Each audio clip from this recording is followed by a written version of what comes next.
This conference will now be recorded. चले आज का जो हमारा सेशन है, before I start of and before this starts working, good evening everyone. आज का जो हमारा सेशन है वो निमोनिक टेक्निक्स के बारे में। तो before we begin this session, आप मुझे बताएं, आपने किसी ने सुना है कभी निमोनिक टेक्निक्स के बारे में? Mnemonic with an M silent? नहीं नहीं। खैर, मैं भी जब स्कूल लेवल पे थी तो मैंने भी इसके बारे में कुछ ज्यादा नहीं सुना था। पहले मैं अपनी स्टोरी शेयर करती हूँ, how did I discover this. And I am a regular speaker on mnemonic techniques. मैं नॉर्मली सेशंस लेती हूँ सीए ब्रांचेस में, तो मैंने काफी ब्रांचेस में सेशन ले चुके हैं। इनफैक्ट कल चिल्ड्रंस डे, तो I have another session at Ahmedabad branch also. तो निमोनिक टेक्निक्स होती क्या है, पहले पहले मैं ये बताती हूँ। जब मैं खुद 10th स्टैंडर्ड में थी, तो एक सेंट जेवियर कॉलेज सुना है मुंबई का, उनके फादर आए थे हमारे स्कूल में सेशन लेने के लिए। That was the first time when I heard about mnemonic techniques. आपने ये सुना है, काफी सारे जनों ने वर्ल्ड रिकॉर्ड्स क्रिएट कर रखे हैं जहाँ पे पाई की वैल्यू आई थिंक 20,000 डिजिट्स तक या 2,000 डिजिट्स तक पाई की डेसिमल वैल्यू याद करके बोली है उन्होंने। और जो वैल्यू बोली है उसके बेसिस पे वर्ल्ड रिकॉर्ड क्रिएट हुआ है। 2,000 digits in the same order याद रखना पॉसिबल है ह्यूमन मेमोरी के लिए? नहीं पॉसिबल है, लेकिन किया है ऐसा। तो नॉर्मली तो अपन याद रख ही नहीं सकते, पॉसिबल ही नहीं है। This is with the help of mnemonic techniques, right. मैं आपको बताऊंगी, इतनी वंडरफुल टेक्निक्स है कि ये सारी की सारी टेक्निक्स आपको हेल्प करेगी लंबे समय तक चीजें याद रखने में, और अपने दिमाग पे कम प्रेशर डाले बिना आप बहुत सारी चीजें रिटेन कर सकते हो। तो हमारा प्रॉब्लम क्या होता है, हमारा दिमाग एक कबर्ड की तरह है, ठीक है। आप इमेजिन करो एक कबर्ड, स्पेशली आपका कबर्ड जो बिल्कुल मैच्ड अप है, जिसमें बहुत सारे कपड़े, कबर्ड खोला और कपड़े मुंह पे गिर रहे हैं, राइट। जगह ही नहीं है चीजें रखने की। तो अभी कोई नई चीज आ गई, कोई नया एक इंफॉर्मेशन आ गया, कबर्ड तो ऑलरेडी फुल है, तो उसमें कहाँ से जगह रखेंगे? तो mnemonic techniques will help you in two ways. Unnecessary waste जो कबर्ड में, निकाल के बाहर करो। और प्लस कबर्ड में कुछ ऐसे गैजेट्स डालेंगे हम जिससे बहुत ऑर्गेनाइजर्स होते हैं, स्टोर ऑर्गेनाइजर, जिससे बहुत सारी चीज एक सिस्टमैटिक मैनर में मिल जाए। अच्छा, ये तो सबके साथ होता होगा कि उसी कबर्ड में बहुत सारे कपड़े पड़े हैं, अब आपको एक पर्टिकुलर चीज ढूंढनी है, ये तो आज यही पहनना है पार्टी में, और आप ढूंढ रहे नहीं मिल रही है, और फिर आप इवेंचुअली सब बाहर निकाल देते हैं, finally you get hold of it और you don't get hold of it, right. ये प्रॉब्लम वापस हमारे दिमाग में भी है। एग्जाम में बैठे हैं, क्वेश्चन है, आ रहा है, मुझे पता है, let me just think about it, आ रहा है, मैंने सोच रखा है, बिल्कुल जबान तक है, पर आ नहीं रहा, जाओ, ये लोग आ गए।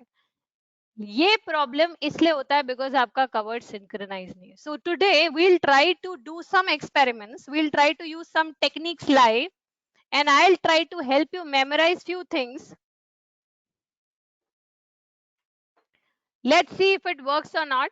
काफी जनों ने तो कुछ बेसिक टेक्निक्स के सेशन अटेंड कर रखे हैं, आज हम कुछ एक्स्ट्रा टेक्निक्स भी डिस्कस करेंगे।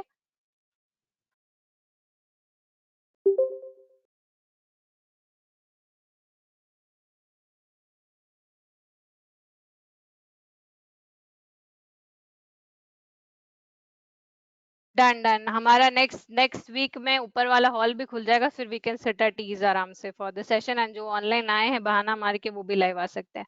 सो coming back to this, so mnemonic techniques, what are mnemonic techniques? सबसे पहली चीज तो निमोनिक टेक्निक्स एक बहुत बढ़िया बात कहती है, जो शायद हमको सुनने में थोड़ी वियर्ड लगे। हम कह रहे हैं जितना फनी चीज होगी उतना longer you can retain them.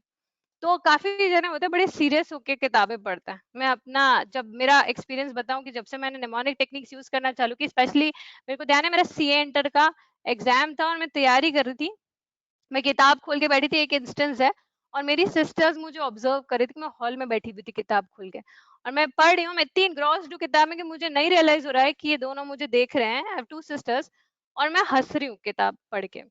फिर उन्होंने पास आके देखा तो सीए की किताब है, इसको पढ़ के क्या हंस रही है? मैं बोला ये पगला गई है, ठीक है। अब मैं आपको बताती हूँ निमोनिक टेक्निक्स में क्या चीज किस तरीके से इनोवेट कर सकता है। सो कोई केस स्टडी याद करनी है, बड़ी कॉम्प्लिकेटेड सी केस स्टडी है, ठीक है। अब मैं आपको वो एक्सपीरियंस बताती हूँ उधर क्या था। सो निमोनिक टेक्निक सबसे पहली चीज कहती है विजुअलाइज थिंग्स। हमारी विजुअल मेमोरी कहीं ज्यादा स्ट्रांग होती है as compare to our book memory. अच्छा, कितने जनों के साथ ऐसा हुआ है कि मूवी देखिए, अभी मूवी थिएटर से बाहर निकले पूरे डायलॉग याद है? हुआ है? कॉन्टेस्ट कर रहे होते हैं किसको ज्यादा डायलॉग याद है, right?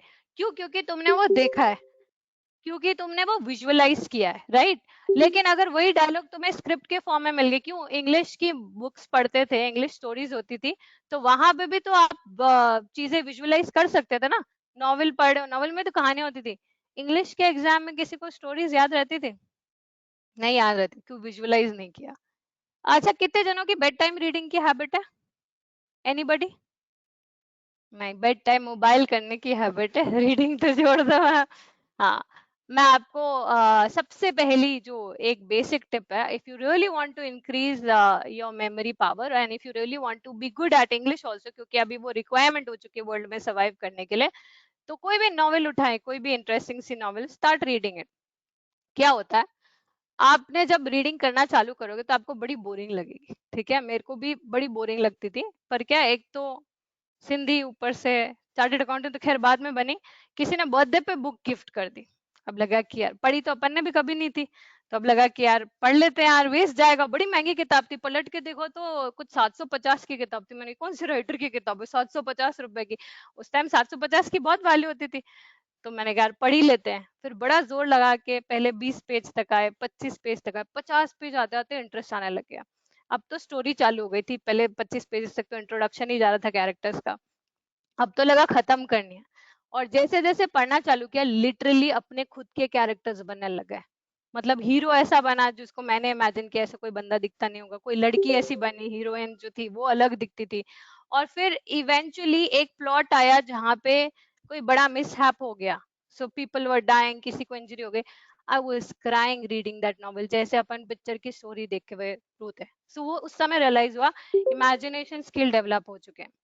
This is what reading does to your brain. खैर, ये लॉन्ग टर्म निमोनिक्स है, हम आज शॉर्ट टर्म निमोनिक्स देखेंगे एंड विल ट्राई टू। ये काफी जनों ने अटेंड कर रखा है, और जो ऑनलाइन कर रहा है कोई स्क्रीनशॉट नहीं लेगा, यहाँ पे कुछ रैंडम लिस्ट है 10 चीजों की, ठीक है? जल्दी जल्दी जल्दी याद करेंगे इसको। Mirror, laptop bag, football, alarm clock, toaster, helmet, ion, cycle, building, umbrella. ठीक है, स्पेशल प्राइज है, जो भी 10 के 10 आइटम याद कर पाएगा। ऑनलाइन वालों का अगर स्क्रीनशॉट लिया है तो बहुत, है ना, प्रॉब्लम आएगी। खैर, निमोनिक टेक्निक सबसे पहली चीज जो कहती है कि हमारे दिमाग के लिए सबसे ज्यादा मुश्किल क्या होता है, अनरिलेटेड चीजों को याद रखना। मैं ना फैन ऑन कर देती हूँ थोड़ा सा। हमारे दिमाग के लिए सबसे ज्यादा मुश्किल क्या होता है, अनरिलेटेड चीजों को याद रखना। अभी जो मैंने आपको लिस्ट दी थी, इसका आपस में कोई कनेक्शन नहीं है, तो इसको याद रखना, रिटेन रखना, फिर वापस रिकॉल बैक करना is gonna be very very difficult for us. Relate कर देते हैं। कभी कभी एग्जाम्पल याद होगा, कभी मम्मी ने बोला होगा ग्रोसरी पे जाके ये सामान लेकर आ जाना, 5 आइटम लिखवाया मम्मी ने, ये लेकर आ जाना, पर ये लिखे नहीं। उन्होंने बोला हाँ ठीक है, 5 ही तो आइटम है। फिर रास्ते में गए, फ्रेंड से मिले, बातें हुई, फिर आगे गए, फिर और ग्रोसरी पे गए तो कुछ सेल वेल लगी है, सब उठा के लेकर आ गए, पर वो 5 में से कोई 2 आइटम्स ही लेकर आए, बाकी सब फालतू की चीजें लेकर आ गए जो जो सेल में थी। हो रखा है, ठीक है? या दोस्त ने कही होगी वो चीज हो रखी है। तो अब इस लिस्ट को रिवाइज कैसे करना है, सबसे पहला निमोनिक ट्रिक। अच्छा, पहले तो आप मुझे बता दो किसको किसको याद है 10 आइटम। हाँ बताओ, 10 किसको याद है?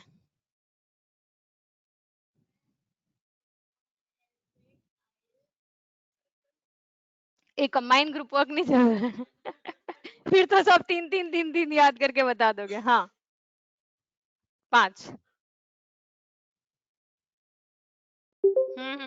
Anybody else? A cheater, mask उतारो तुम। Okay, basically normal human memory 7 item से ज्यादा याद नहीं कर सकते। अगर आपको 7 आइटम भी याद आ रहे, you have very good memory. हाँ, ये चीटिंग ग्रुप वर्क नहीं होगा। पर अगर आपको 7 आइटम भी याद आ रहे, you have amazing memory. 5 item normal memory, 6 item is good memory enough. लेकिन इसको थोड़ा एक लेवल ऊपर लेकर जाते हैं, अपने को तो नॉर्मल मेमोरी चाहिए ही नहीं, अगर अपने को एग्जाम में एक्सेल करना है, अपने को तो सुपर मेमोरी चाहिए। तो सबसे पहली चीज, विजुअल, विजुअल इम्पैक्ट देते हैं, ठीक है? इस सबको फोटोज में कन्वर्ट कर देते हैं। ना प्रॉब्लम क्या थी, इन सब आइटम की लिंक्ड नहीं है, कोई कनेक्शन ही नहीं है आपस में। कैसे याद रखेगा, दिमाग प्रोसेस ही नहीं कर पाएगा इन्फॉर्मेशन। कनेक्शन बिठाते हैं, ठीक है? ये कहानी है, चलो हिरेन बैठे हमारे साथ क्लास में, हिरेन जोतवानी की। ठीक है, तो हिरेन जोतवानी एज यूजुअल सुबह उठे, अलार्म क्लॉक स्नूज पे डाल के वापस सो गए। ठीक है, फिर आधे घंटे बाद हाँ सबकी कहानी है फिर आधे घंटे बाद रियलाइज हुआ, माय गॉड मैं स्कूल के लिए लेट हो गया। ठीक है, अब फिर इन्होंने जल्दी जल्दी अपने कपड़े आयरन किए क्योंकि मदद कुछ घर से मिलनी नहीं है। ठीक है, कपड़े प्रेस किए अपने यूनिफॉर्म के, और फिर टोस्टर में ब्रेड डाली और अपना नाश्ता तैयार किया। नाश्ता खा के रेडी होकर मिरर के आगे देखा, ठीक है ठीक लग रहा हूँ, चलो मैं जा सकता हूँ अभी स्कूल के लिए। निकले तो रियलाइज हुआ कि बैग तो भूल ही गए। खैर वैसे स्कूल बैग जाना है, पर चलो बेबी बॉस वाली पिक्चर देखिए, लैपटॉप बैग लेकर जा रहे स्कूल, तो लैपटॉप बैग भूल गए। लैपटॉप बैग लिया, घर के बाहर निकले तो रियलाइज हुआ कि बारिश हो रही है, चलो अम्ब्रेला भी ले लेता हूँ। फिर अम्ब्रेला लिया, हेलमेट भी पहनना जरूरी है, चालान कट जाएगा। फिर अम्ब्रेला और हेलमेट लेकर अपनी तेज फराटेदार साइकिल पे बिल्डिंग के बाहर निकल गए। ठीक है, अब जैसे ही बिल्डिंग के बाहर निकले और अपनी साइकिल चलाते हुए अम्ब्रेला लेकर जा रहे हैं, तब कुछ बदमाश बच्चों ने कीचड़ वाली फुटबॉल इनके ऊपर डाल दी। हिरेन वापस स्कूल के लिए लेट हो गए। ठीक है, ये है स्टोरी निमोनिक्स।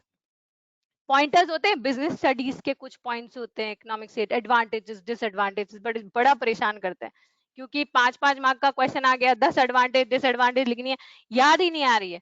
अभी उसको कनेक्ट कर दो। प्रॉब्लम क्या है, तुम उसको सबको अलग अलग एडवांटेज अलग डिसएडवांटेज मानते हो, कनेक्टर्स नहीं बिठाते हो। कनेक्टर होगा याद रहेगा। लेकिन स्टोरी निमोनिक का सबसे बड़ा इंपॉर्टेंट पॉइंट ये है, जिस ऑर्डर में तुमने स्टोरी बनाई उसी ऑर्डर में चीजों को रिकॉल बैक करो, नहीं तो खिचड़ी बन जाएगी, है ना।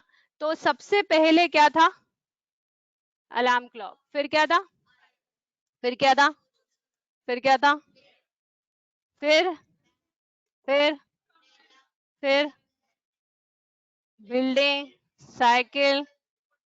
अब ये मैं तुमसे बिल्कुल लास्ट में पूछूंगा, अब दिमाग पे स्ट्रेस मत डालो, छोड़ो, याद हो गया अपने को।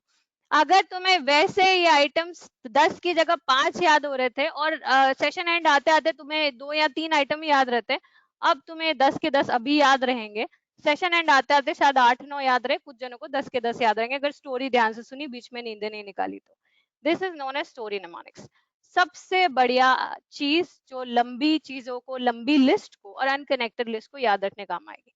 ठीक है, एक और निमोनिक्स पे आते हैं, एसोसिएटिव निमोनिक्स।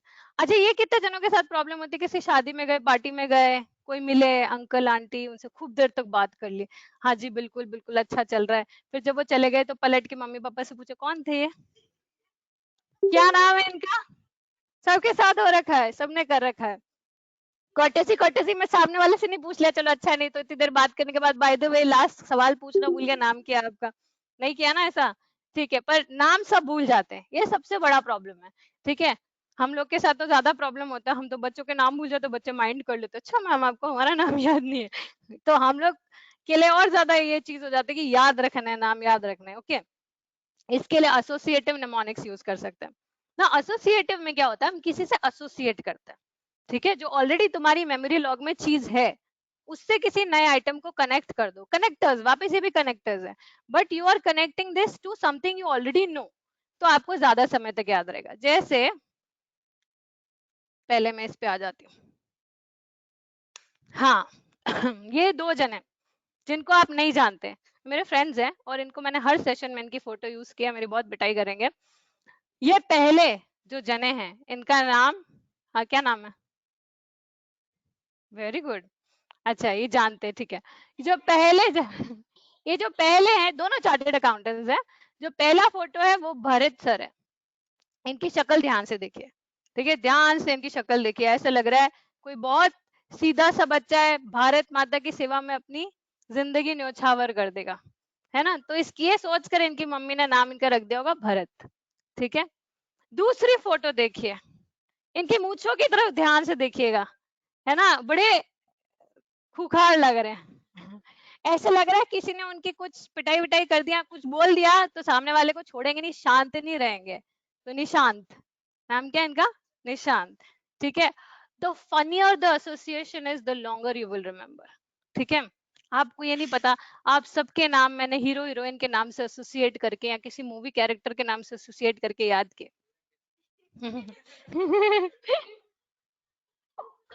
जो अपने सुख में सुखी है प्रसुख। इसको कोई मतलब नहीं है पूरी दुनिया से, ठीक है। सब ऐसे वो होता है बिग बॉस में कैरेक्टर है सिम्बा, ये वो है सिम्बा है बिग बॉस, सब लड़े होंगे पीछे से नूडल्स लेकर जा रहा होगा आराम से, भाई अपनी अपनी लाइफ मस्त है, ठीक है। सो प्रसुख, ठीक है। So see again, the funnier the relation is, association is, longer you tend to remember it, ठीक है। अब सब सब अपना अपना नाम पूछोगे, पूरा सेशन यहीं पे खत्म हो जाएगा। इशिका, मैं आपको बताऊंगी, आपका मैं अभी इसमें नहीं बता सकती, रिकॉर्डिंग में आपको पर्सनली बताऊंगी। ठीक है। So every name had some funny association. Ishika, your name had some double funny association. We'll discuss that later on. So this is associative mnemonics, ठीक है।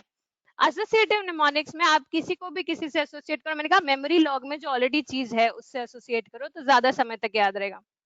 एक और associative mnemonic, A E I O U vowels, है ना। अब मैं इसको associate कर रही हूँ with the picture I am made in mind. अब तुम अभी उस लेवल पे नहीं पहुंचे अपन कि तुम अपनी मेंटल इमेज बना लोगे, तो मैंने तुम्हारे लिए एक फोटो यहाँ पे लाई है, ठीक है। कौन है ये, क्या पहना है इसने, ऑरेंज अंडरपैंट्स, ठीक है। तो अपन ने ए आई ओ यू बच्चों को सिखाते हैं वॉवल्स याद रखने के लिए, तो ए आई ओ यू को अपन ने, इसमें मैंने दो चीजें यूज की है, this is associative mnemonic and this is phrase mnemonic. Associative क्योंकि मैं इसको एक फोटो से एसोसिएट कर रही हूँ, फ्रेज मैंने इन लेटर्स को एक फ्रेज में, एक लाइन में कन्वर्ट कर दिया। Angry elephant in orange pants, angry किससे चालू रहा है, ए से, elephant E, in orange pants, ठीक है, under pants. So A E I O U हो गया हमारे सारे वॉवल्स। स्कूल लेवल पे अधिकतर जो छोटे बच्चे हैं, नर्सरी के जो बच्चे हैं, उनको याद करने के लिए, याद करवाने के लिए चीजें टीचर्स ने बहुत निमोनिक्स यूज किए। आपके साथ भी यूज कर रखे, आपको खुद को नहीं पता है, हम करेंगे आगे तो आपको रियलाइज होगा। बिकॉज की स्पेलिंग याद करानी है बच्चों को, अब स्कूल के बच्चों के लिए तो बहुत बड़ी स्पेलिंग हो जाती है बिकॉज, है ना, तो यहाँ पे सब गड़बड़ कर देते हैं। कुछ जनों को तो आज दिन तक नहीं आता, व्हाट्सएप पे COZ लिख देते हैं, आगे नहीं आता। अपन तो व्हाट्सएप स्लैंग यूज करेंगे। सो बिकॉज में you can associate with the phrase, spelling याद करने के लिए निमोनिक्स बहुत काम में आते हैं। So associate with the phrase which is big elephants can always upset small elephants, ठीक है। और यहाँ पे वापस मैंने एसोसिएटिव यूज किया है, फोटो यूज किया है, ताकि you can visualise that photo and remember the spelling. Than और देन बड़े कंफ्यूजन होते हैं, THAN THEN, ठीक है। कहाँ पे क्या यूज करते हैं, भाई निकल जाओ क्लास के बाहर तुम। हाँ, THAN और THEN, हाँ। सो ये उससे बड़ा है, like I am better than you, so than you which is THAN। So better मतलब भैया अपन एक नंबर, मतलब A number and you are B, right. So if you associated like that कि कंपैरिजन में what you want to be, A और B, if A stands for first and B stands for second, I want to be A, so comparison में क्या use करेंगे, THAN। Again you are associating something to something, ठीक है। Principal PAL और principle LE, ये spelling में भी खिचड़ी, आज दिन तक करते हैं स्पेलिंग में खिचड़ी। प्रिंसिपल PAL, PAL जो वर्ड होता है, वर्ड भी होता है, PAL का मतलब है पाल, पाल मतलब फ्रेंड, तो प्रिंसिपल PAL वाला is your friend at school. और प्रिंसिपल LE, रूल की स्पेलिंग क्या होती है, RULE, प्रिंसिपल वाली LE वाली spelling, principle is a rule. Associative, अब खिचड़ी नहीं बनाओगे, राइट। सो काफी सारी ऐसी चीजें ये हमने स्कूल में सीखा था, ठीक है। कौन से महीने में कितने दिन होते हैं, निमोनिक्स है, you are associating it with hand, भाई ये तो हैंड ही रहेगा अवेलेबल। जनवरी फरवरी, किसने क्या क्या मतलब था, पहाड़ पे जो आ रहा है उसमें 30 या 31 डेज होंगे, और जो नीचे चला गया उसमें 30 डेज, फिर जो पहाड़ पे आ रहा है 31 डेज एंड सो ऑन। तो आपको ध्यान रहेगा कि जुलाई अगस्त दोनों महीनों में 31 डेज है। तो स्कूल में तो आप भरपूर यूज कर चुके हो निमोनिक्स, राइट। अब एक्चुअल लाइफ में यूज करेंगे म्यूजिक निमोनिक्स। कितने जनों की आदत है म्यूजिक चलाते चलाते पढ़ने की, और फिर थोड़ी देर बाद डांस कर देते हो, नहीं पढ़ते हो, ठीक है। सो म्यूजिक निमोनिक्स बेसिकली आपको बड़ी मदद करते हैं चीजें रिटेन करने में। आपको कितने जनों को प्रॉब्लम होती है जब बैकग्राउंड में कोई आवाज चल रही है तो अपन पढ़ नहीं सकते हैं। कुछ कई जनों का ऐसे मैंने देखा है, मम्मी पापा पड़ोसियों को चुप करा रहे हैं, भैया चुप रहो मेरे बच्चे के एग्जाम है, बोर्ड एग्जाम। भाई तुम्हारे बोर्ड एग्जाम पूरा नेबरहुड सफर कर रहा है, दिन को 3 बजे भी गाने नहीं चला सकते, होता है बहुत जनों के साथ प्रॉब्लम है। Then you should go in for music mnemonics, क्योंकि अगर आपको बैकग्राउंड म्यूजिक डिस्टर्ब करती है, अब म्यूजिक निमोनिक्स पे आओगे, आपका ये प्रॉब्लम हमेशा के लिए खत्म हो जाएगा। म्यूजिक निमोनिक्स में first thing, when you are doing anything, आप स्टडी कर रहे हो, प्रैक्टिकल क्वेश्चंस कर रहे हो, थ्योरी पे पहले मत आना, थ्योरी बहुत भारी पड़ेगी, प्रैक्टिकल क्वेश्चंस कर रहे हो, सिटिंग नहीं बैठ रही है, स्लो म्यूजिक जिस पे आप डांस करते हुए एंड अप ना करो, but your favourite songs, positive songs, रोते धोते गाने नहीं, नहीं तो वो नेगेटिविटी फिर क्वेश्चन सॉल्व करने में भी आएगी। वो आप एक शफल मोड पे, अब तो बहुत इजी है, विंग, स्पॉटिफाई, जो भी आपकी फेवरेट लिस्ट है वो लिस्ट बना दो और प्ले कर दो। उससे होगा ये कि सिटिंग आवर्स बढ़ जाएंगे। आपने अगर 10 क्वेश्चन कर लिया और अचानक से शफल मोड पे एक नया गाना चला, because as an element of suspense कि अगला गाना कौन सा है और happens to be your favourite song, चलो ये गाना खत्म होता है फिर उठेंगे, चलो ये गाना खत्म होता है फिर उठेंगे, सिटिंग बढ़ जाएगी। जो आपको प्रॉब्लम होती है कि पीछे बैकग्राउंड में, मैं तो कुछ जनों को ऐसे देखा घड़ियों के सेल निकाल देते, घड़ी की टक टक आवाज आ रही, कॉन्सेंट्रेशन नहीं बैठ रहा है, तो वो जो प्रॉब्लम है वो प्रॉब्लम हट जाती है। दूसरी चीज, म्यूजिक से अगर आप चीजों को रिलेट कर सकते हो, so it's very very funny, but I had to retain certain, but was long back, I don't remember the exact song now, but was very funny and lame song. मेरे को कुछ सेक्शंस याद करने थे, CS कर रही थी मैं, सीएस फाइनल में बिना सेक्शन कोड के हमें मार्क्स नहीं मिलते थे, और सेक्शंस कैसे, 9 सब्जेक्ट्स थे, 9 सब्जेक्ट्स के अलग अलग एक्ट्स, हर सब्जेक्ट में सेक्शन 3 अलग है, इधर सेक्शन 3 अलग है, ऑब्वियसली अलग अलग एक्ट्स है, 4 अलग है, तो पूरे 200 सेक्शंस याद करना है, इतने सेक्शंस कैसे याद होंगे। तो मैंने एक रैप सॉन्ग बनाया था, बहुत ही वाहियात, ठीक है, जिसमें मैंने सारे सेक्शन नंबर्स और सेक्शन के अंदर क्या कंटेंट है उसको लेकर सॉन्ग बनाया था, and I could recall back all the sections in my exam. So connecting your data with a song और म्यूजिक, आप खुद सोचो, आपको गाने बड़े आसानी से याद हो जाते हैं, बिकॉज अगेन हमारी मेमोरी थोड़ी इंटरेस्टिंग चीजों पे इंक्लाइंड होती है। बचपन में एबीसीडी किया था, कैसे याद करा था स्कूल में, ABCDEFG, सोचो ट्विंकल ट्विंकल लिटिल स्टार की भी सेम म्यूजिक है, ट्विंकल ट्विंकल लिटिल स्टार, याद आया दोनों, क्योंकि twinkle twinkle little star was the first nursery rhyme you ever did, और क्योंकि आपको पता है इसलिए ABCDEFG वापस associative plus music mnemonic, associate किया उस म्यूजिक को, the kids are familiar with that music twinkle twinkle little star में, इसके लिए ABCDEFG भी इजीली याद हो रहा है, right. So music will help you retain things for a longer period of time. Funny लग रहा है, बढ़िया, किसने कहा सीरियसली पढ़ाई करनी, कोई नहीं पढ़ता सीरियसली, सीरियसली पढ़ने वाले पास होते हैं, फनी तरीके से पढ़ने वाले मेरिट लेकर आ जाते हैं, ठीक है। तो अपने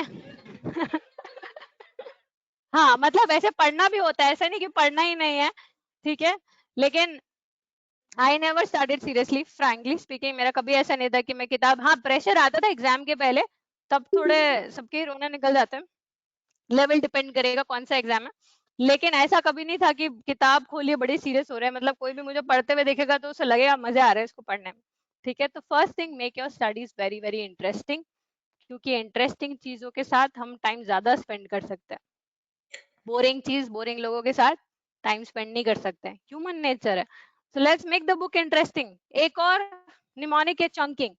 मोबाइल नंबर कैसे याद करते हो, है मोबाइल नंबर को याद, कौन सा मोबाइल नंबर याद, एक मिनट वापस धीरे धीरे धीरे बोलना।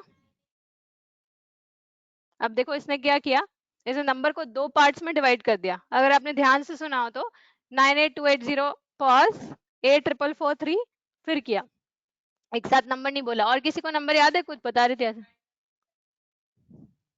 क्या वापस आया, धीरे बोल दे, वापस देखो इसे पॉज किया, 988 पॉज 7182 9 9 975, तो यहाँ पे इन्होंने 3 पार्ट्स में बांट दिया। Human memory can not retain more than 4 to 5 digits, है ही नहीं, पॉसिबल ही नहीं अपने लिए। तो अगर अपन उस बड़े नंबर को जो भी अपने को याद करना उसको अपन 3 छोटे छोटे फ्रैक्शंस में बांट दे तो अपने को ज्यादा आसानी से याद रहेगा, राइट। कोई बड़े नंबर्स याद करने, break it up into small fragments, ये मोबाइल नंबर्स के केस में काम आता है स्पेशली, और आप ऑटोमेटिकली वैसे ही याद करते हो। एक बहुत अच्छा निमानिक है मेमोरी पैलेस, चलो हम इसका लाइव डेमो लेते हैं। मेमोरी पैलेस का क्या याद करना है, कुछ याद करना है अभी, बता दो जिसको लाइव डेमो लेना है। चलो हम एफएम पढ़े हैं, तो एफएम का कुछ पोर्शन याद करते हैं, ठीक है, फाइनेंशियल मैनेजमेंट। या किसी और को कुछ 11 12 के स्टूडेंट्स को कुछ याद करना है तो बताओ।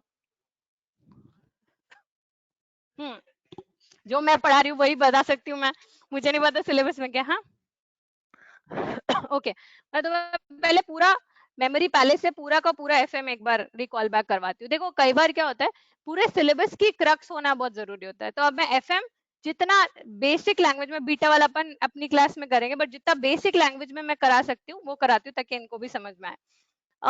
तो फाइनेंशियल मैनेजमेंट एक ऐसा सब्जेक्ट है जिसमें हम प्लानिंग करते हैं फंड्स की, ठीक है। तो हम एक मेमोरी पैलेस बनाते हैं। अब मेमोरी पैलेस थोड़ा सा तुम्हें अपना इमेजिनेशन स्किल यूज करना पड़ेगा।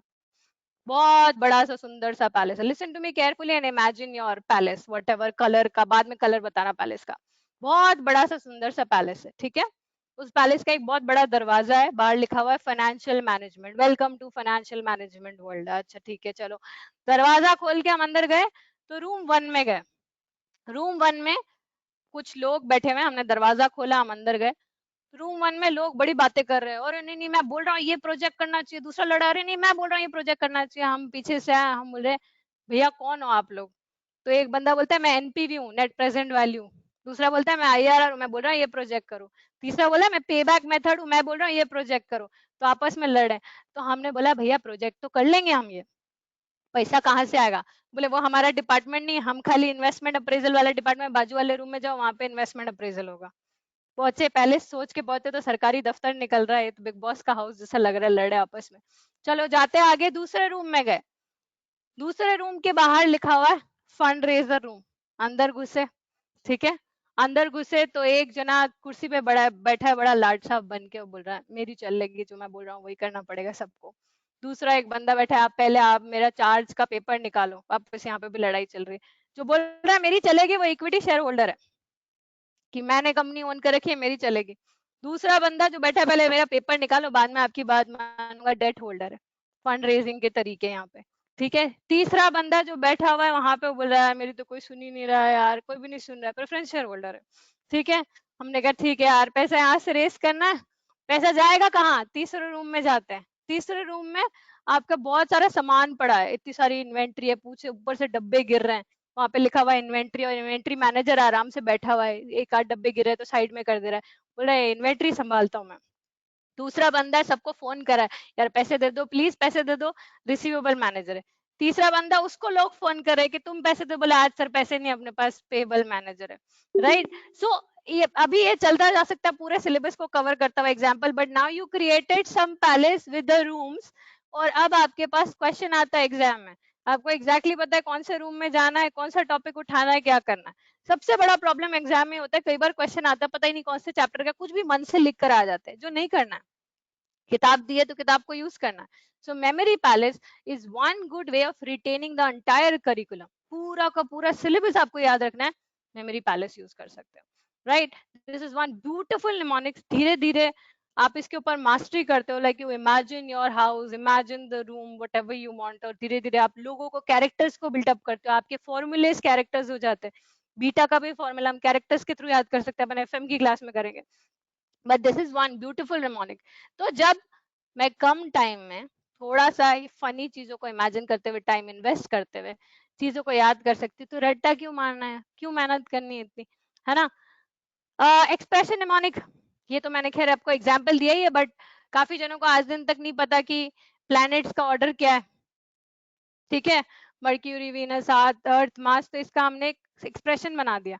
एक्सप्रेशन क्या बनाया, my very eager mother just stepped on uncle's new pen. अब क्या हो रहा है, बार बार अब्रीवेशन बना रहे, कुछ सेंस नहीं निकल रहा है, तो आप उसका फ्रेज बना दो। हर एक इधर का जो फर्स्ट लेटर है वहां से हमने फर्स्ट लेटर पे यहाँ पे सेंटेंस बना दिया।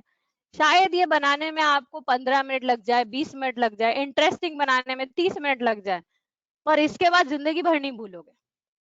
मैं आपको एग्जाम्पल देती हूँ, वापस सेक्शन वाले एग्जाम्पल देती हूँ। हमको रट्टा तो देखो, रट्टा मारने में तो बहुत मदद करती है निमोनिक टेक्निक्स। हमको सेक्शंस याद करने, तो मैं बात कर रही हूँ 1956 की कंपनीज एक्ट की, अभी 2013 की एक्ट आ चुकी है। काफी सारे सेक्शन थे, याद ही नहीं हो रहे थे, डायरेक्टर चैप्टर के सेक्शंस बड़े इंपॉर्टेंट थे। तो मुझे याद करना था कैजुअल वैकेंसी का सेक्शन, कैजुअल वैकेंसी का सेक्शन है 262, कई साल पहले याद किया था मुझे, अभी भी याद है। तो 2 मैं बैठकर पेपर पे 2 की ड्राइंग बनाई और उसको एक आदमी का फेस दे दिया, दोनों 2 आदमी है, और 6 को थोड़ा ऊपर ड्रॉ कर दिया, स्ट्रेचर पे जा रहा है, ठीक है। कैजुअलिटी से कैजुअल वैकेंसी को रिलेट कर दिया। कैजुअलिटी का कोई बंदा जख्मी हो गया, उसको लेकर जा रहे हैं स्ट्रेचर पे, तो 2 और 2 दो बंदे हो गए जो लेकर जा रहे हैं, स्ट्रेचर पे बैठा हुआ है 6, तो 262। ऑल्टरनेट डायरेक्टर 313, 3 ऑल्टरेशन में आ रहा है 1 के। दैट्स वे लॉन्ग बैक, उसके बाद तो अभी नए सेक्शंस आ चुके, नए एक्ट आ चुके, but that was something I did in 2005। Still remember those sections. कितनी देर लगाई होगी, 10 मिनट लगाऊंगा, 15 मिनट फालतू से ड्राइंग करने में, जो मुझे फील भी नहीं हुआ कि मैं पढ़ रही हूँ, क्योंकि मैं टाइम पास कर रही थी टेक्निकली, और मुझे अभी तक याद है, राइट। कोई गाड़ी ठोक के चली जाए, अभी गाड़ी का नंबर याद रखना है, कितनी बड़ी दिक्कत हो जाए, सोचो गाड़ी भाग गई ठोक के, तुम्हें गाड़ी का नंबर याद रखना, देखा तुमने, फिर जब दो तीन जनों से बात करी और फ्लैश नंबर गायब, अब कंप्लेन भी नहीं कर सकते उसकी। तो एटलीस्ट ये चीजें याद आती है आपको, नंबर याद करने में मदद करता है। अच्छा, एक और इम्पोर्टेंट बात, नंबर अपन याद नहीं रख सकते, human memory is not made to retain numbers, human memory is made to retain pictures. मेरे को 262 भी कैसे याद हुआ, 2 की शक्ल बना दी, स्ट्रेचर पे 6 को लेटा दिया, right. So I can remember the people but not the numbers. तो आप नंबर को किसी फेसेस से रिलेट कर सकते हो। जिसने पाई की वैल्यू याद करी थी, जैसे वर्ल्ड रिकॉर्ड किया है, आप उसके बारे में पढ़ना थोड़ा गूगल पे, उसने 1 to 9 नंबर्स को, 0 to 9 नंबर्स को कुछ कुछ पिक्चर्स दे दिए थे और उसकी स्टोरी बना दी थी। जैसे अगर 1 हो गया बटरफ्लाई के लिए, 2 हो गया फॉर अ फ्लावर, तो उसने बोला कि बटरफ्लाई अभी उड़ के फ्लावर पे गई, फिर उसने हनी निकाला, फिर उसने ये किया, इस हिसाब से उसने रिकॉल बैक किए सारी वैल्यूज। ऑफ कोर्स इस आर्ट को मास्टरी करने में टाइम लगेगा, लेकिन once you will start realising कि अगर मुझे एक चैप्टर करने में 3 घंटे लगते हैं, तो इन टेक्निक से शायद 2 घंटे में हो जाएगा, और जैसे जैसे आप मास्टरी करते जाओगे वही 3 घंटे 15 मिनट में कन्वर्ट हो जाएंगे। And I am telling you because I have experienced it. मैंने निमोनिक्स यूज करना चालू किया था when I was in 10th standard. फिर 2015 में मैंने एक एग्जाम दिया था ईसा का, ठीक है। उसमें मुझे पूरी किताब रटना ही था, वो भी पूरा पोर्शन। ईसा का ऐसा पेपर है जो चार्टेड अकाउंटेंट्स कंप्लीट करने के बाद देते हैं, अगर उनको बैंक ऑडिट चाहिए तो उनको ईसा सर्टिफिकेट चाहिए चाहिए। उस पेपर में पास परसेंटेज होती है 75%। उस पेपर में जो सीएस है वही 5-5 6-6 अटेम्प्ट देते, नहीं क्लियर हो पाते, ठीक है। हमारी खुद की जो फर्म थी उसमें काफी सारे सीएस ने 5-6 अटेम्प्ट दे दिए और फिर गिव अप कर दिया, नहीं क्लियर हो पाया। हमको 2 चार्टर्ड चाहिए थे जो बैंक ऑडिट कर सके, क्योंकि 2 ईसा वाले पार्टनर्स होंगे तो बड़ी बैंक की ऑडिट मिलती है। तो एक जो मेरे साथ मेरे पार्टनर थे वो थे, उन्होंने मेरे को बोला आप भी कर लो, बस टाइम नहीं था। उस समय ऐसा था कि नया नया हमने लॉन्च किया था एसीसी, तो लॉन्च किया था, तो रात के 10-10 बजे मैं घर जाती थी। 7 दिन बाद पेपर है, रोज रात को 10 बजे घर पे पहुंच रही हूँ, सुबह को रात को वो रीड करके फर्स्ट बुक, 7 मॉड्यूल्स थे, एक एक मॉड्यूल रात को रीड करके सोई, सुबह को वापस उठ के रीड किया, ऐसे करके पढ़ाई की, एग्जाम दे दिया, क्लियर हो गया एग्जाम, राइट। और मेरे साथ के बैच वाले जो एक एक महीना छुट्टी लेकर ऑफिस से बैठे हुए थे उनका क्लियर नहीं हुआ, not because I have an indigenous brain, I have brain of same size you all have, but because we have mastered the art of mnemonic techniques। तो ये सब आप कर सकते हो, प्रैक्टिस से आएगा, है ना। एक और निमोनिक होता है मॉडल निमोनिक्स, बहुत यूजुअली यूज निमोनिक है, इसके बिना तो मैं पढ़ाई कभी स्टार्ट ही नहीं कर सकती हूँ। मैं जब आपको क्लास में भी पढ़ा रही होती तो automatically I happen to do that. ये देखो, ये याद हो सकता है, रीड करने में इतना टाइम लगेगा, याद कैसे होगा। चलो अभी ये बेटर है, उसी पैराग्राफ को बांट दिया, ये याद रहेगा, रिकॉल बैक भी हो पाएगा। So if you the people who attended the classes, हर टाइम अपन लास्ट में ग्राफ ही बना रहे होते, कनेक्टर्स बना रहे होते, क्यों? क्योंकि this is the way you need to study. जैसे आप मॉडल्स बनाओगे आपको याद रहेगा, पूरा पेज पढ़ा, आप जो भी किताब का पेज पढ़ते हो उसमें काम की खाली 5-6 लाइनें होती है या 5-6 फ्लो चेन होती है, दैट्स इट। तो पेज पढ़ा, उसके ऊपर एक पोस्टेड लगा दिया, पोस्टेड पे ऐसा कुछ ग्राफ बना दिया, खत्म, पढ़ना ही नहीं वो पेज, वापस हो गया, काम की चीज ही करनी है, ठीक है। स्पेलिंग निमोनिक्स ये मैंने आपको अभी बताया। प्रिंसिपल एंड प्रिंसिपल, इसमें कंफ्यूज हो जाते हैं। देखिए प्रिंसिपल जो स्कूल वाला प्रिंसिपल है, he is your pal at school, which means friend at school, और पीएलई रूल के साथ राइम कर रहा है ना। So principle, this one principle is a rule you follow, right. Connectors, ये वापस कनेक्टर्स हो गए, connecting it to some information.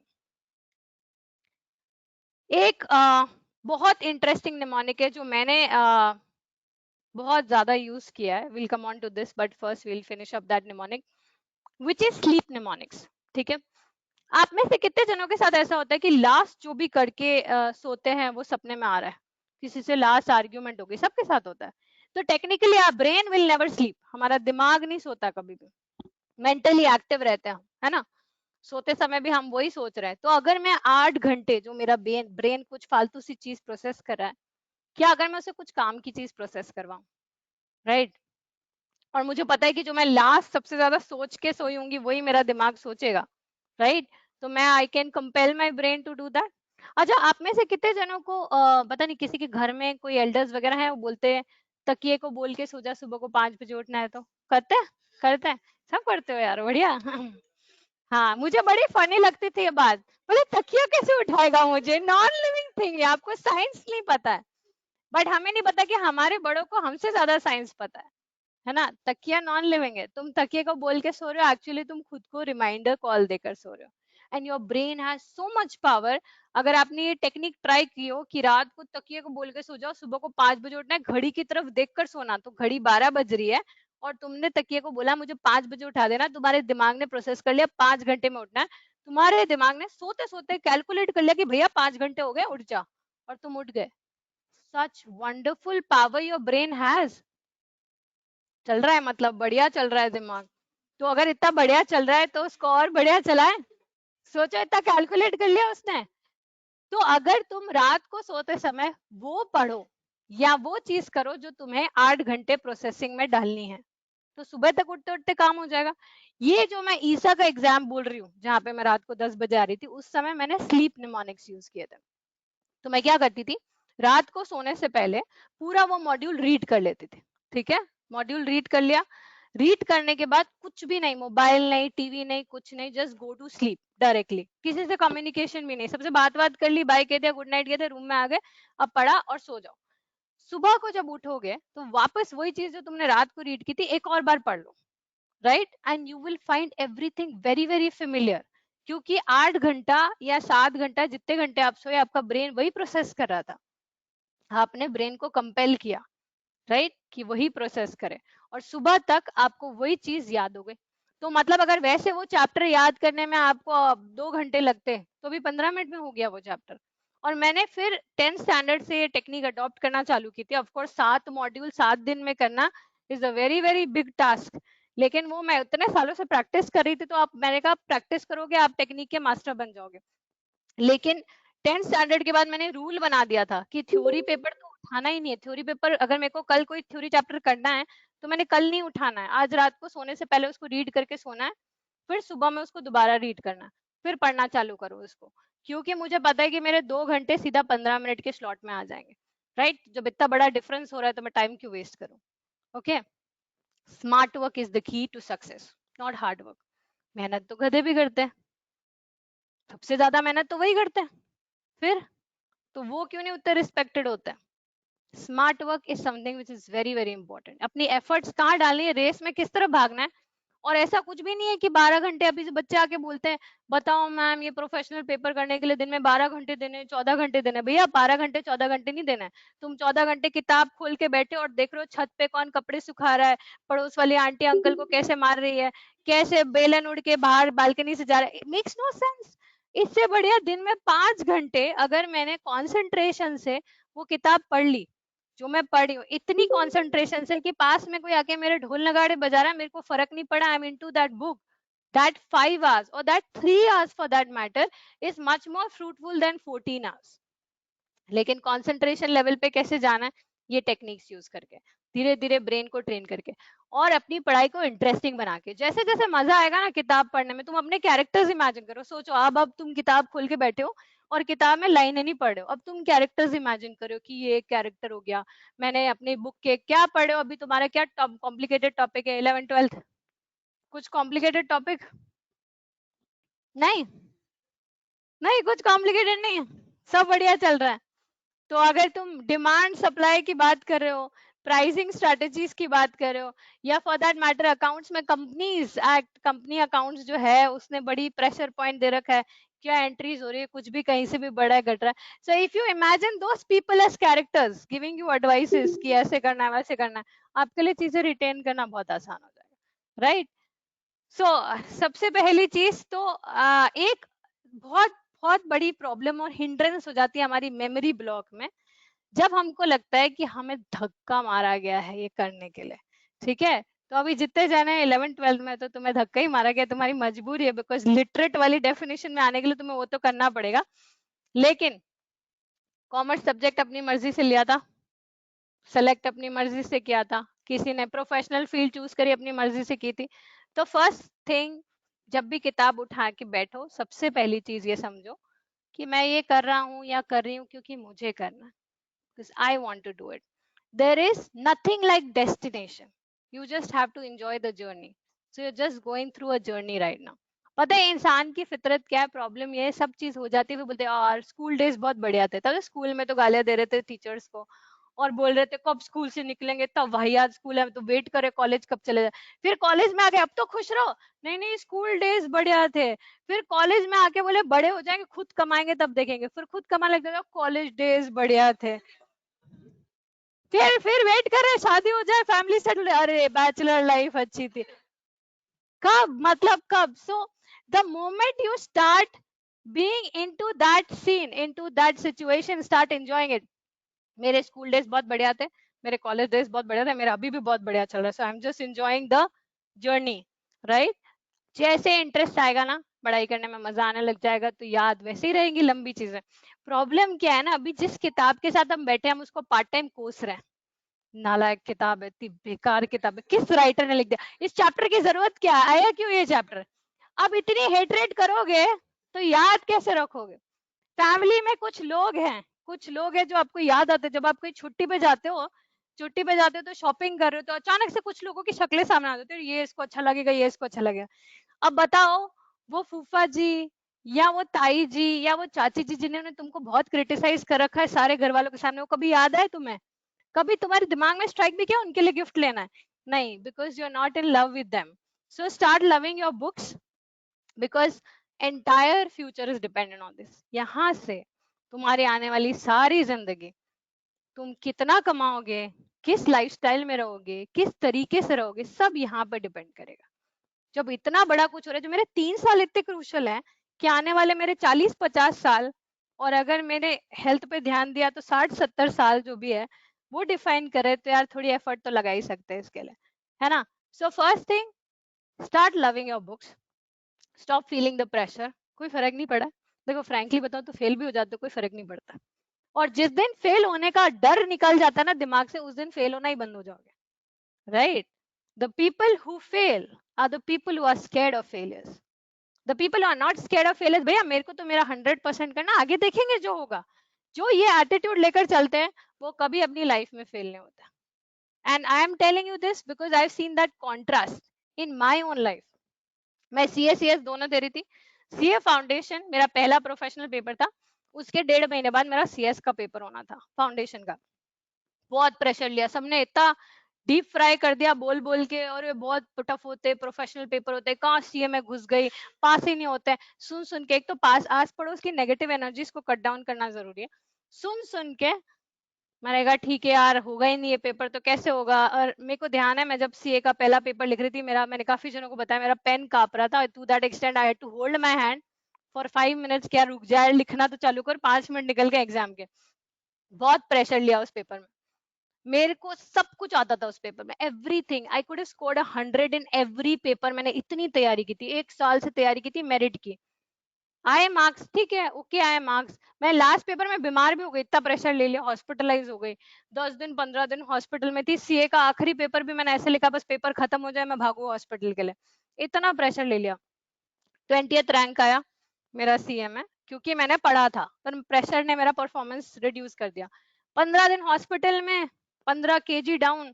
फिर हॉस्पिटल से बाहर निकली, देख हफ्ते बाद तो सीएस का एग्जाम है, कुछ पढ़ा ही नहीं, क्योंकि तो सीए की तैयारी कर रहे थे. तो मैंने कहा यार फॉर्म भर दिया है, पैसे तो नहीं वेस्ट जाने देंगे सिंधी, ठीक है. तो अब अपने एग्जाम में तो बैठना है, ठीक है अगली बार मेरिट के लिए ट्राई करेंगे, अभी जाके देकर आते हैं. अब बिल्कुल स्ट्रेस फ्री, अब मजे आ रहे हैं. अब मैंने कहा जितने भी पढ़े मजे से पढ़ते, फिर तो क्या है, मेरिट तो आनी नहीं है. स्ट्रेस फ्री होकर गई. कुछ नहीं किया मैंने, ज्यादा प्रेशर नहीं लिया, आराम से पूरे 10-10 घंटे सोए एग्जाम में, second rank all India level. The jump because of not taking pressure. That was the time I realise कि यार प्रेशर ही क्यों लेना है यार, तबीयत भी खराब करनी है, हेल्थ इश्यूज भी होना है, और एग्जाम पूरा खराब, इतनी मेहनत, और वो 3 घंटे प्रेशर ले लिया, गया सारा पानी में, क्योंकि दिमाग ब्लॉक हो गया ना, सोच ही नहीं पा रहे हो। तो प्रॉब्लम क्या है, then I thought of it कि क्या क्या प्रॉब्लम है, मतलब एग्जाम देने जा रहे, क्यों नर्वस हो रहे हैं, फेल हो जाएंगे, ठीक है हो जाएंगे, क्या फर्क पड़ता है, बहुत लोग फेल होते हैं, अपन उनमें से एक हो जाएंगे, क्या फर्क पड़ जाएगा, मुझे बताओ। क्या ऐसा हो जाएगा कि मम्मी पापा बोलेंगे अरे तुम्हारी शक्ल बदल गई, अब तुम्हें हम सब रिकॉग्नाइज नहीं कर पा रहे तुमको, या टीचर्स तुमसे अलग तरीके से बिहेव करने लग जाएंगे, और अगर पास पड़ोसी कुछ बोलने लग जाएंगे, उनके बच्चे फेल हो रहे उनको ही नहीं पता, उनको याद दिला दो कि भैया आपका बच्चा भी तो फेल हुआ था थोड़ा टाइम पहले, ठीक है, क्या फर्क पड़ा, how does it matter, right. So take that pressure off, क्योंकि एक प्रेशराइज शोल्डर कभी भी कोई रेस जीत नहीं सकता। तुम अपने सर पे 50 किलो का वजन लेकर रेस में भाग रहे हो, और तुम्हारे साथ वाला बिल्कुल वजन फ्री होके लाइट होके भाग रहा है, ऑब्वियसली वो जीतेगा, तुम कहाँ से जीतोगे रेस में। तो पहले तो वो बर्डन शो ऑफ करो, कोई फर्क नहीं पड़ रहा है, कोई एग्जाम क्लियर होता है, कोई एग्जाम नहीं क्लियर होता है, एक पेपर कभी भी डिसाइड नहीं कर सकता कि तुम्हारा फ्यूचर क्या होगा, तुम्हारा फ्यूचर डिसाइड करने की कैपेबिलिटी तुम में। Now once you are off that pressure, now give your 100%, enjoy the journey as I said, right. So time management सबसे इंपॉर्टेंट है आपकी प्रिपरेशन के लिए, conceptual understanding, smart work, writing skills, correct study methodology. Time manage नहीं हो पाता है आधे से ऊपर जनों से। पहली बात तो मैं आपको बता दूं, जो आपका एग्जाम का तरीका है, पहले साइंस कर लेते हैं, फिर उसको साइड में रखते हैं, सोशल स्टडीज कर लेते हैं, साइड में रखते हैं, या फिर एक एक पेपर की तैयारी कर ले, पहले एक चैप्टर का एक यूनिट कर लेते, फिर साइड में रख देते, साइड में रख दिया, भूल गए, भूल गए, you will forget it for ever. Side में कुछ नहीं रखना है, अगर आपके 5 चीजें चल रही, पांचों साथ साथ चलाओ, 2-3 घंटा ये अच्छा फायदा भी होता है, पांचों साथ साथ चला रहे, बोर नहीं होते। भाई हम, तुम मुझे बताओ कि मैं तुम्हें बोलूं एक ही सीरीज देखते जाओ, या सीरीज चेंज होती जाए, वैसे तो मैं नेटफ्लिक्स सीरीज के बारे में नहीं बोल सकती, तुम एक ही सीरीज पहले खत्म करोगे, but if I tell you that you do one thing, तुम्हें ड्राइंग करना बहुत अच्छा लगता है, मैं कहूंगी 4 दिन तक सिर्फ ड्राइंग करते जाओ करते जाओ करते जाओ, उससे परेशान हो जाओगे, you will need some change. So सारे सब्जेक्ट्स या सारे यूनिट्स एक साथ चलाओ, रिविजन नहीं करते हो यार, सबसे बड़ा प्रॉब्लम यहाँ हो जाता है। 80-20 का रूल चलता है, ये मैंने अभी कुछ इस पे भी डाला था, पीएफसी के पेज पे भी, there is an 80-20 rule we follow for revision. 80% time आपका अभी जब एग्जाम दूर है, तो 80% टाइम नई चीजें याद करने में जाएगा, 20% टाइम रिविजन में जाएगा, और जब एग्जाम पास आ जाते हैं, जब बिल्कुल एग्जाम आने वाले, कोर्स कंप्लीट है, 80% टाइम रिविजन में जाएगा, 20% टाइम नई चीजें याद करने में जाएगा। नई रिविजन करोगे नहीं पास हो पाओगे, नहीं अच्छे मार्क्स ला पाओगे, रिविजन बहुत बड़ी की है। और रिविजन का फायदा है, जब आप रिविजन करते हो आपको लगता है टाइम पास कर रहे हैं, आपका दिमाग आपको ये मैसेज भेजता है कि आप कुछ नया पढ़ ही नहीं रहे हो, तो ब्रेक टाइम हो गया आपके लिए। एज ए स्टूडेंट, अगर मैंने मंडे को कुछ पढ़ा, तो मैं ट्यूसडे मॉर्निंग में पहले जो मंडे को पढ़ा उसका रिवीजन करती थी, फिर नया पोर्शन चालू करती थी, फिर वेंसडे को जो मैंने मंडे को पढ़ा ट्यूसडे को पढ़ा उसका रिवीजन करती थी, फिर नया पोर्शन चालू करती थी। मुझे ऐसा लगता था कि मेरा चैप्टर तब कंप्लीट हुआ जब मैं 5 मिनट में उस पूरे चैप्टर को रिवाइज कर सकती हूँ, जो मैं 5 मिनट में किताब खोल के अपने फ्रेंड को बता सकूं कि ये है। अब ये फायदा मेरे दोस्तों ने बड़ा उठाया, मुझे लिफ्ट दे देते थे एग्जाम हॉल तक, बोलते हम आएंगे पिक करने के लिए, क्यों पिक करने आएंगे, बस हम गाड़ी चलाएंगे, तुम बोलते जाना आगे क्या है। तो मैं उनको ऐसे रिवाइज कराती थी, और काफी बच्चों ने पास भी हो गए इस चक्कर में। That is the level you need to retain your syllabus. अगर उतना याद है तो आपने कंप्लीट किया, नहीं तो आपने कंप्लीट नहीं किया। प्लस सबसे इंपॉर्टेंट चीज, conceptual understanding, once I know the reason why, I'll remember it till I die. Rectification मत करो, याद रहेगा कैसे क्यों किस लिए हो रहा है, इसलिए हम कितनी बार फॉर्मूलेस के कॉन्सेप्ट समझते हैं, ताकि हमको याद रहे वो चीज हमेशा के लिए। गाड़ी चला ली एक बार, खुद चला के देख ली, तो बाद में 5 साल बाद भी गाड़ी कोई हाथ में देगा तो चला पाओगे ना। लेकिन गाड़ी की मैनुअल दे दी, रटो बैठ के, क्लच क्या होता है, गियर क्या होता है, तो 10 मिनट बाद ही भूल जाओगे, right. So I think we need to sum up the session, but session sum up करने से पहले बताओ 10 आइटम कौन से थे, कौन बताएगा 10 आइटम, चलो अब एक बार वहां पे ट्राई करते फिर आते हैं। हाँ हाँ, ब्रेकफास्ट के लिए क्या था, टोस्टर, हाँ, यूनिफॉर्म, मिरर, हाँ अच्छा, लेकिन तुम्हें इमेजेस याद है, see you are able to recall back the images, images में जो जो ध्यान आ रहा, हाँ और फिर very good, very good, order में याद करो, वेरी गुड, ज्यादा आइटम्स याद है, आयरन, वेरी गुड। अरे तो क्या ग्रुप वर्क कर रहे हो? अम्ब्रेला, और बोल दिया उन्होंने। पता है, कौन बताएगा क्या मिसिंग था? अलार्म क्लॉक बोल दिया उन्होंने पहले पहले, फर्स्ट फर्स्ट में क्या मिसिंग है बता। अच्छा, बिल्डिंग बोल दिया, साइकिल बोल दिया, बोल दिया, हेलमेट, क्या बात है। ये देखो तो कितनी रिलेवेंट सी चीज है। ओके सुहानी, बताओ बताओ, तुम बता रहे हो, बताओ सुहानी, माइक अनम्यूट करके बोल दो। अच्छा लिखा है तुमने, ओ क्लॉक, आयरन, चेतना, वेरी गुड। 1 2 3 4 5 6 7 8 9, क्या बात है, क्या बात है। वैसे ये तुम्हारा करिकुलम का हिस्सा नहीं है तो तुम इसको भूल भी सकते हो।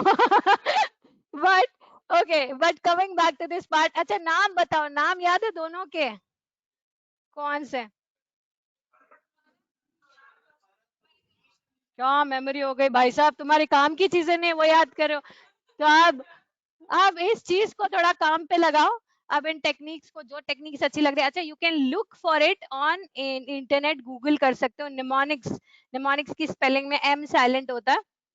आपको इतने सारे निमोनिक टेक्निक्स मिल जाएंगे, but you start off with 3 4 basic mnemonic techniques. If I had to advice you, first thing relative mnemonics. देखो आपने रिलेटिव निमोनिक्स बहुत अच्छे से किए, निशान सर और भरत सर के जो आपने फेसेस याद किए, दैट वाज एसोसिएटिव या रिलेटिव निमोनिक्स।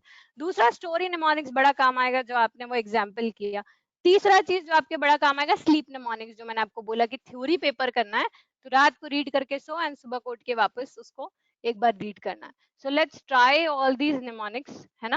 एंड मैं आपको स्लीप निमोनिक्स में, जब आपको अपने दिमाग को नहीं चलाना है, जब आपको थ्योरी कुछ नहीं पढ़नी है, एक चीज माय एडवाइस, तकिए को ये बोल के सोना कि I am a very efficient person.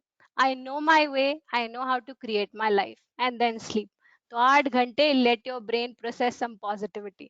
A happy person, a positive person can retain things for a longer period of time. उदास हो, दुखी हो, कबट भरा हुआ है, खोला, सारे कपड़े मुंह पे गिर रहे, क्या जाएगा अंदर, है ना। सो पहले तो उसका वो प्रेशर अनलोड करो। Sleep mnemonics is one very good way. Parents को बोलते हैं कभी कभी, ये साइंटिफिक फैक्ट है, जब बच्चे बड़े बदमाश हो जाते हैं तो डॉक्टर्स क्या बोलते हैं पेरेंट्स को, कि सोते समय जब बच्चा आधा नींद में, हाफ अस्लीप हो, तब आप उसकी खूब सारी तारीफ करो, so that those values are inculcated in the kids. नानी माँ, दादी माँ जो रात को बेड टाइम स्टोरी सुनाती थी, मॉरल स्टोरीज होती थी। किसी की नानी माँ दादी माँ रात को भूतिया स्टोरी नहीं सुनाती थी, वो तुम्हारे दोस्त सुनाते थे, ठीक है। वो सब तुम्हारे दोस्तों के कारनामे। बाकी नानी दादी सारी मॉरल स्टोरी सुनाती थी, so that 8 hours your brain processes those morals, और तुम्हारे दिमाग में वो वैल्यूज इनकलकेट हो, right. So use that sleep mnemonics. रात को अगर बुक रीड भी कर रहे हो, अच्छी वाली किताबें रीड करो, जो अच्छी अच्छी बातें कहे, है ना। भूतिया भूतिया किताब करोगे, पता चला थोड़े दिन बाद घर वालों को डरा रहे हो कि मेरे अंदर भूत आ गया, है ना। So don't do that. So on that note, I hope you enjoyed the session. And I hope you will try to use the mnemonic techniques. Okay, that's it for today. Take care, everybody. Have a great day. Bye. Thank you.